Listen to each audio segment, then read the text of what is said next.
This is the Peter Greenwood Show at the Edinburgh Fringe, and every year there are shows that come up with some really fantastic titles. And I saw this title and I was like, that is a 10 out of 10. I understood that reference. Could you tell me your name and your show title, please? Yes, my name is Maxx Eddy, and my show is called Bi Meets World. And that's B-I for the pun heads in the crowd tonight. Oh, I saw that. I got that pun. Yeah. How are you today, Max? Are you well? Doing all right.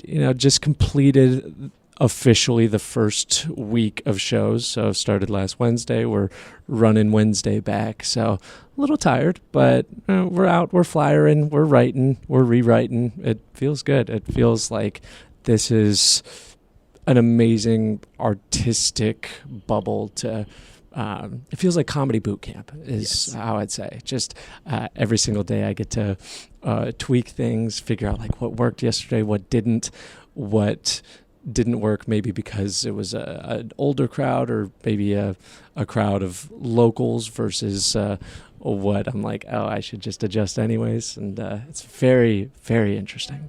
The Fringe has something for everybody, and you will find your tribe.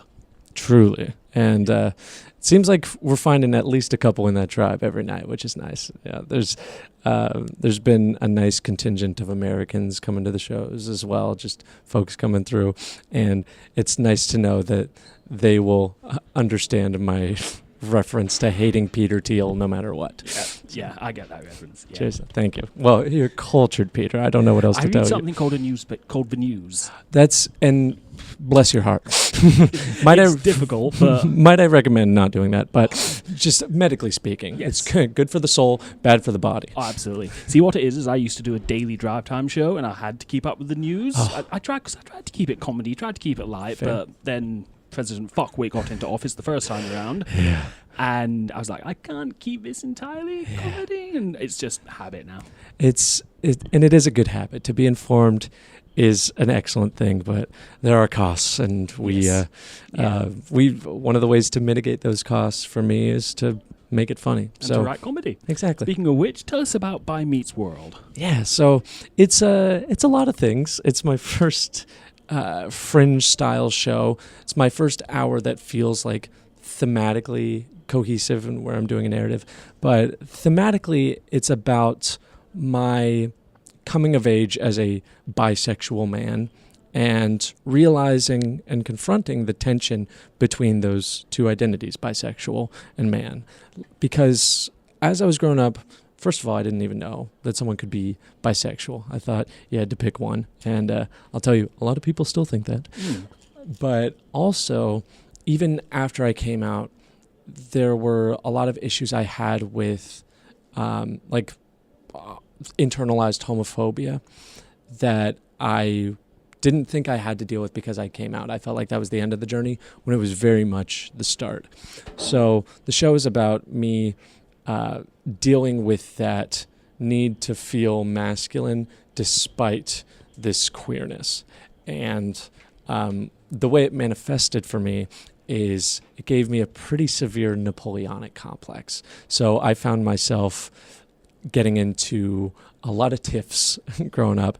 And obviously this is audio only. People can't see that I'm 6'7", about 120 kilos, just complete muscle. But and to add on to it, a fantastic Conan O'Brien queef. Stop, exactly. Quaff. Oh, monsieur. Yes, so yeah. And how did you decide to take this and put it into a show, and what was important for you to include, and what was difficult to That's a good question. So there's a couple anecdotes of me getting into fights that I should not. But the main catalyst for this being a longer form narrative is this kind of crazy story of me going down to Brazil. And what happened is I was streaming on Twitch during the pandemic because I couldn't do stand-up comedy as much because of the restrictions. Various things, bits and bobs. Exactly. I don't know if you saw it in the news, but a little something a-brewing. Yeah.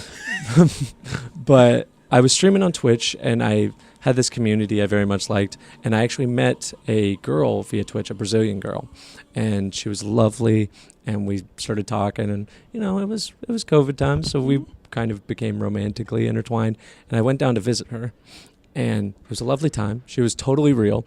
And even if she had just been some Brazilian man, I'm prepped for that. So you win either way. Exactly. Bisexuals were catfish proof. I don't know if you know this. Oh, we're flipping a double-headed coin, the boys are. But I went down there, had a great time for the most part. But I found myself getting insecure in my masculinity because you go down to a foreign country, I don't even know the language. So she's leading the whole way. She's doing a great job, but I felt like I needed to do something independent.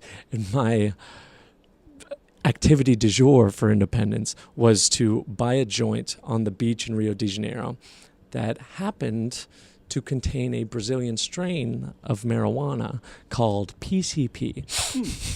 And just out there on the beach. Exactly, yeah. Because what it is, I found this out later. I was not doing the research well on PCP, but oftentimes what they will do is they'll dip joints in a PCP substance, or it's basically chemically the same as formaldehyde, like embalming fluid, and they'll dip it in that substance to make it appear shinier and maybe a little bit more user-friendly. Yeah, like which, Edward in Twilight. Exactly. Yeah, you get it. Sparkling in the sun. Yeah.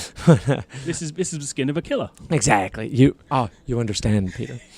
But what happened is all of my masculine insecurities plus a hallucinogenic drug that increases aggression sort of formed a mezcla of toxic masculinity within my chest. And I, ended up going out into the ocean, and as the waves are hitting me, I didn't like it. I started fighting back. I started kind of shoulder checking it. Fuck every you, time. water. Exactly. You get it. And I won't spoil the ending. I do win the fight. Oh, amazing. Exactly. So it's about time somebody took Poseidon down. Thank you. Yes. Very alpha, very domineering. But what happened, though, is as I got out of the water, I started to have a panic attack, and I had never had one before. And it was this crazy situation. The girl who was with me handled it excellently. But I spent the next couple months after I went back to the States just kind of in a very strange mental place. And I had to take an accounting of why did I do that? Why did I not only feel the need to smoke something on a beach just to feel free and independent when I'm having a great time with this girl, but also one of the reasons I had a full-blown panic attack was that I didn't, when things appeared to be going wrong, just say something to her. That's one of the best ways to deal with a panic attack, is to just talk to somebody. And I refused out of fear of looking weak or infantile. So, may I ask, what made you think that? Was it something she'd said or done, or was it just truly you? No. It was just that I had spent the whole time there. I'd been there for about 2 weeks at that point, really just being ultra reliant on her. Like, she was not only my girlfriend, but my translator and my tour guide. All the cars down there are stick shift, and I don't know how to even drive that. I was very much living the baby life.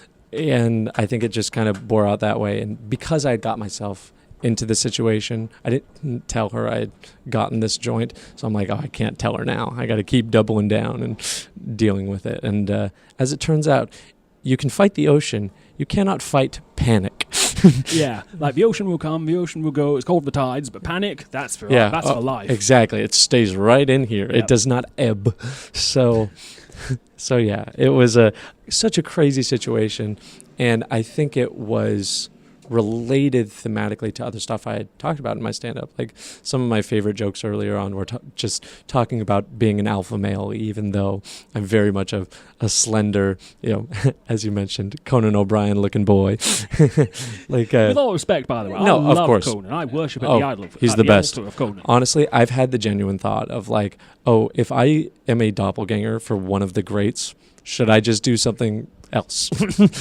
But I've decided I do it differently enough that it's fine. But he is so excellent. He won't be here, so exactly. You could be the next Conan O'Brien. Absolutely. I have a floor in comedy.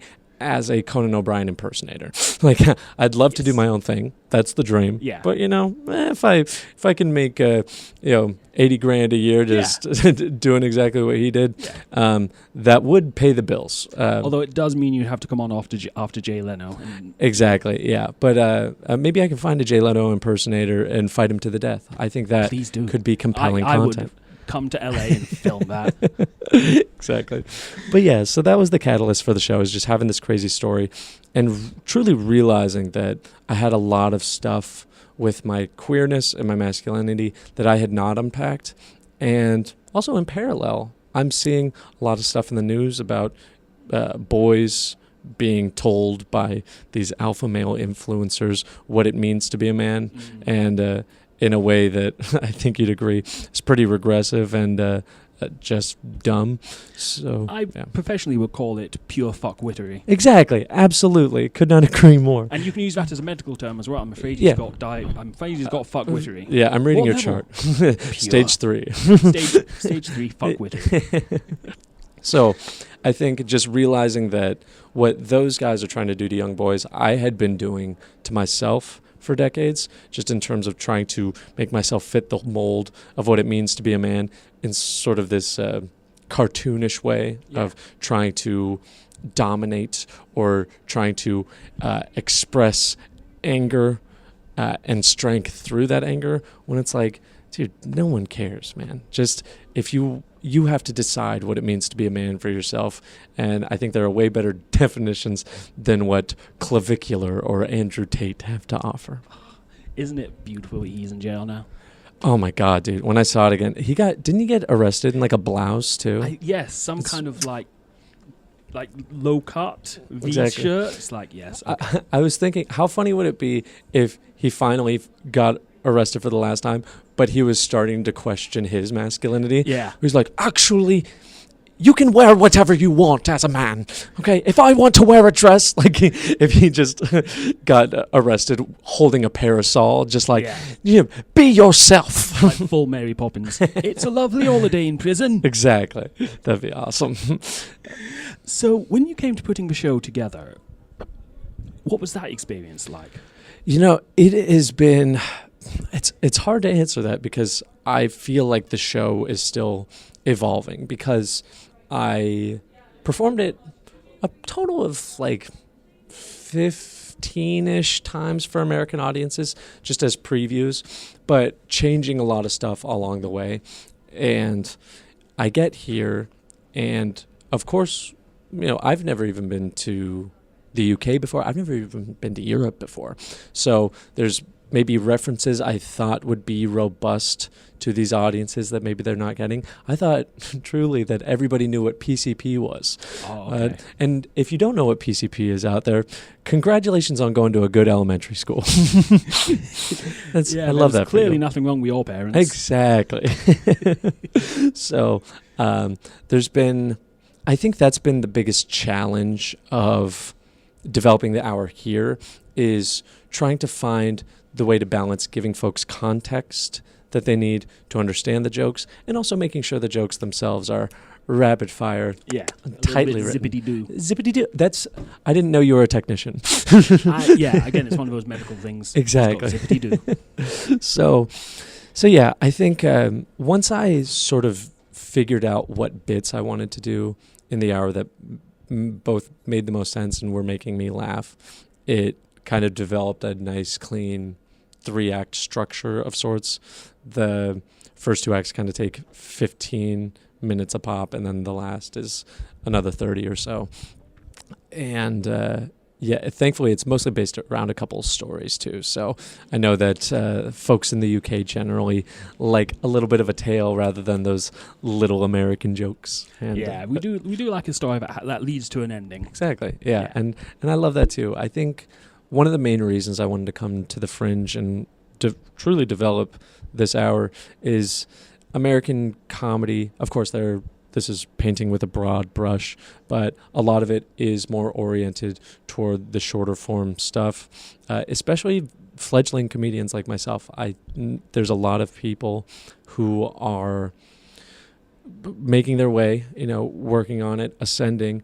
but they're very fixated on short bits, like it's mostly for social media, which is just the way the market is right now for stand-up comedy, which kind of sucks. I would love for people to want to watch longer form things, but I really wanted to work on the craft of trying to develop something longer, interwoven. I was talking about it with another comic last night, and it feels like algebra or honestly alchemy, like trying to piece together, like I have this bit at the beginning, I have this bit at the end. What's the thread? Like how can I call back to this one in an artful way to where I'm amplifying the themes of the story and I'm making them laugh. So it's I think when I go back to the States, the work ethic I've been really honing here too, because feels like there's no hours off at the Fringe. It's all encompassing. Oh my gosh, it's insane, but in the best way. And I think that when I go back to the States, I'll still want to work on my American craft, just getting those little bits that I like and trying to build them into longer chunks, but also just trying to always keep in mind, like, how do I make this into the hour? How does this flow cohesively, even if not as a narrative, at least as a piece that fits together, that builds to something? That's what gets me really excited artistically. And now you can have additional references. You can be like, I was queuing at the Pie Maker, just opposite the Tesco. It's so crazy that you mentioned the Pie Maker. I've gone there 4 times already. It's amazing. It's so good. Like I'm trying. That's my way of trying Scottish / English pastries. Would you classify those as distinctly Scottish? Yeah, distinctly okay, Scottish. Yeah. There we go. So fuck the English. But that's the quote from the interview. Yes, that is one that will make the headlines. Actually, I will tell you one funny thing. So this was my biggest adjustment being here so far. So one of the stories in the hour is a story wherein I'm at a karaoke bar, and in the real story, it was an Irish lad at this karaoke bar who called me a word for queer folks that he shouldn't have been using. Okay. And that's a bad thing to do. What I did is I did a second wrong to make the right, as it goes. And I went on stage. I sang the exact same song after him at karaoke, which at karaoke, as you know, is a war crime. And I from the stage, he was kind of barking at me. And so I start yelling back at him in his accent, or at least my cartoonish interpretation of it. And then he rushes the stage. Very dangerous situation I put myself in, but very silly times. What I have found is that Scottish audiences do not like when I am doing a cartoonish Irish accent. Oh, okay. So he's English now. And night and day. It is going so much better. Fantastic. See, that's the thing. You adapt and overcome. Precisely, Peter. Which is good comedy. If you'd let it stay at Ireland, it would not be going well. But you adapted. Exactly, and that's the beauty of the Fringe. Is like, I feel like, of course, in entertainment, there's always pressures to continue growing, but I found with the Fringe, there is no hiding. Like, if you are in the States working on your jokes, maybe you take a couple days off from open micing, and a couple days becomes a week, and then you realize you haven't written a joke in too long. But here it's like, I'm doing the hour every night. Yeah. I better get butts in seats, and I better have adjustments made for the next one. Yeah. So it's like, it feels like the first month I was in college, actually, is the analogy, because I did quite well in do you call it high school here? I forget. Yeah. Okay, good. Yes, I'm nailing it. So I did quite well in high school, but I didn't go to a particularly good high school. Mm-hmm. And I got into a college that was very good and had a lot of high achievers. And my first month I was like, oh, everyone here is like me. Like, I am not special anymore. It's time to put the axe to the grindstone and figure it out. And that's very much what Fringe has felt like. And it is so galvanizing. Yeah, it's very... I haven't performed at the Fringe, but I've spoken to many people who have, and for what I can gather, it's either sink or swim. Exactly.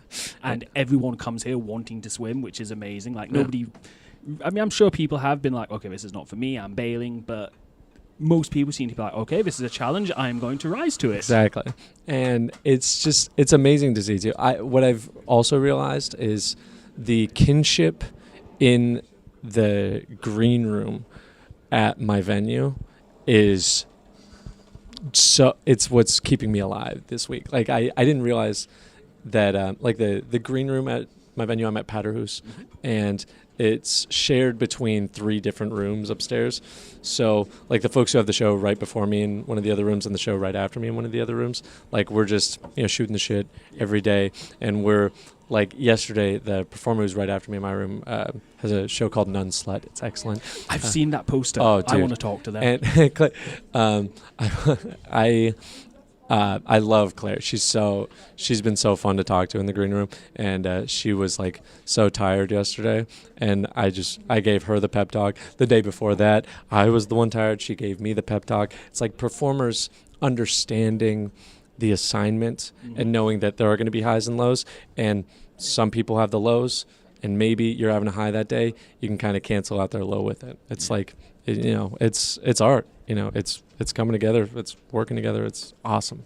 And it seems like the best of everyone coming together, because I imagine if you're out doing a stand-up show and the comic on the bill after you and you're not feeling great, he's like, sucks to be you. Exactly. Yeah. Stand-ups. I love stand-ups. You find the right ones to collaborate with who will root for you. I have found that on average, stand-ups are maybe a little less willing to really engage with you emotionally, they're down to commiserate, but it's usually just a little bit more misanthropic than optimistic. They're a touch more jaded. Exactly. They've seen some things. Exactly. Got the 1,000-yard stare. Yeah, and I love them to death. Oh, they're my people. But yeah, in terms of emotional support, pound for pound, not the best. But I think just seeing the diversity of performers here, and I lucked out so much that the people with whom I share a green room are just the loveliest. They're doing very well with their shows, and they're just great people to talk shite with after the show. Although you say that now, and I don't want to jinx anything, but it is only the 9th, 10th. Also fair. There's a whole fringe to go. Exactly. They could be monsters that are not revealed until 2 weeks in. Yeah, you never know. Exactly. I'm sure they're lovely. And if you're listening, Claire, please get in touch. I want to talk to you. Where can people find out more about you and the show on the internet? Yes, so you can find out about me by going on my Instagram. That's the main place I'll post. It's Maxx Eddy, and it's got 2 X's on Max because I'm extreme. So the first X is to let people know I'm extreme. The second X is to let people know I'm lactose intolerant. So I like to get both out there. But that has all of my tour dates, and I'll post stand-up clips, and I'll probably be posting more diverse content post-Fringe too. I'm not as active on there right now because I'm a one-man band, baby. But I also have tickets to my show, which I'm doing at Gilded Balloon Patterhouse every single day at 5 p.m. As of today, I have not booked any days off. That I think is going to change by tomorrow. I think I'm going to find one day to take off because you got to take care of yourself at the Fringe. Yeah. It's normally either next Tuesday or Wednesday people take the day off. Yeah, and I think one of those days I've got a lighter sales. I just got to make sure that whoever's bought tickets, whatever day I might take off, I just don't want anyone having to miss the show just because I need to take care of myself, which I say sarcastically, but is also very important. Truly. Yes. That's my toxic male coming out. I'm like, taking care of myself. Like, making sure I'm okay physically and mentally and emotionally.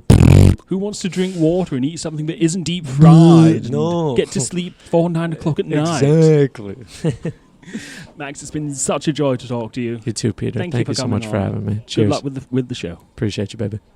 Maxx Eddy by Meets World is playing at 5 p.m. at Blether at Gilded Balloon Patterhouse every day up until the 31st of August. For tickets, go to edfringe.com. Until next time, I've been Peter. Bye, everybody. Bye.